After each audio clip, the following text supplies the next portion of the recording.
gedaan.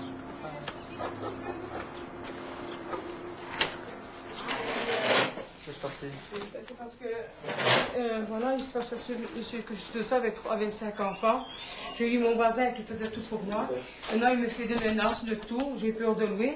Depuis le matin, il me cherche misère. Il m'insulte de putain. Il me dit que je fais des pompiers aux hommes, que je vais attraper le sida et tout ça, et que je vais... Que quand je mourrai, je mourrai de quelque chose. Et il a fait offrir, il avait payé l'assurance du gamin. Un cadeau, parce que moi je suis chômeuse, je ne savais pas le faire. L'assurance de quoi? Du moteur, hein. Oui, son petit moteur, c'est tout. Et les ramasses sont venus comme ça, c'est tout.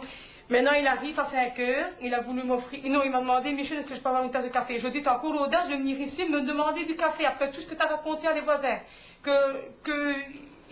S'il y avait une histoire que... Je vais aller trop vite pour parler. C'est une histoire d'un an et demi que j'habitais ici, dans cette maison-là. J'ai toujours eu besoin de lui pour donner un coup de main. Sa femme, elle est sourde muette. Et il a dit, sous le chemin, que j'avais gâté son âge, c'est tout. Et moi, je vous demande de faire quelque chose qui me laisse tranquille, parce qu'il fait des menaces. Et ce monsieur-là, c'était quoi pour vous? Rien du tout, rien. Il m'a juste... je ne voulais pas. Il est venu travailler un petit peu chez moi à la rue de Cou. Il est sorti de ma salle de bain, il était presque tout nu. Et là, il m'a mis un mouchoir, mais ça, je vous parle de ça dans un an et demi. Ça. Et depuis, chaque fois qu'il donnait de l'argent, il dit, regarde tout l'argent de nos enfants. Et moi, j'ai voulu divorcer pour me marier avec toi. Mais il y a 65 ans. Alors, elle me dit, je ne suis quand même pas marié avec toi. Je lui ai répondu, c'est vrai. Alors, je lui ai même demandé pardon de l'avoir insulté. On s'est embrassé, puis elle me dit, je vais te sucer, je m'excuse, hein, monsieur, je vais te sucer ta quête. Parce que c'est comme ça, quand je faisais l'amour avec elle, oh, que tu me fais, hein, que j'aime bien ta quête, oh, qu'elle est belle ta quête. Vous vous rendez compte? Moi, naturellement, je disais que t'as une belle canne aussi, et patati. Elle a fait l'amour avec ce garçon-là, que je peux vous citer, s'appelle Jean, donc samedi dimanche. Elle m'a dit, le lundi, c'est pas encore ça qu'il me faut. Il a 13 000 et des francs à payer de pension alimentaire. Il a un petit zizi comme ça. Il a un petit zizi comme ça.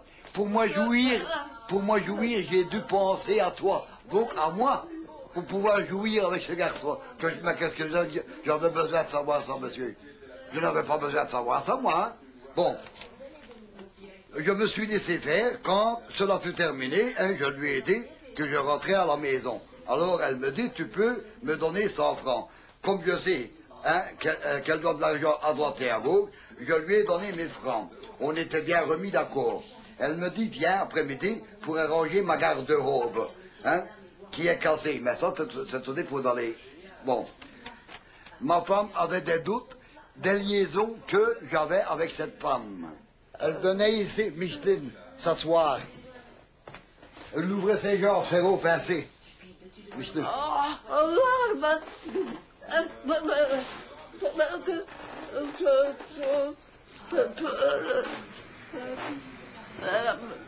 Vraiment provoqué, j'étais récompensé par l'amour.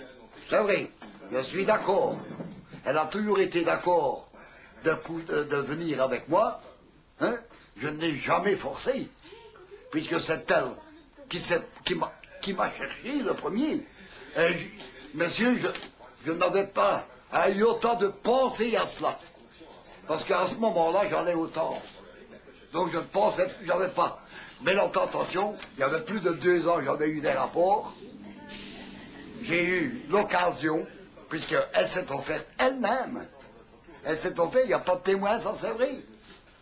Mais on ne prend pas de témoin quand on fait l'amour, je ne pense pas. Hein. Je ne pense pas. Lorsque hein, elle me faisait des pompiers, je n'allais pas dire au voisin, tiens, viens voir comment ce qu'elle fait. Ou comme moi, lorsque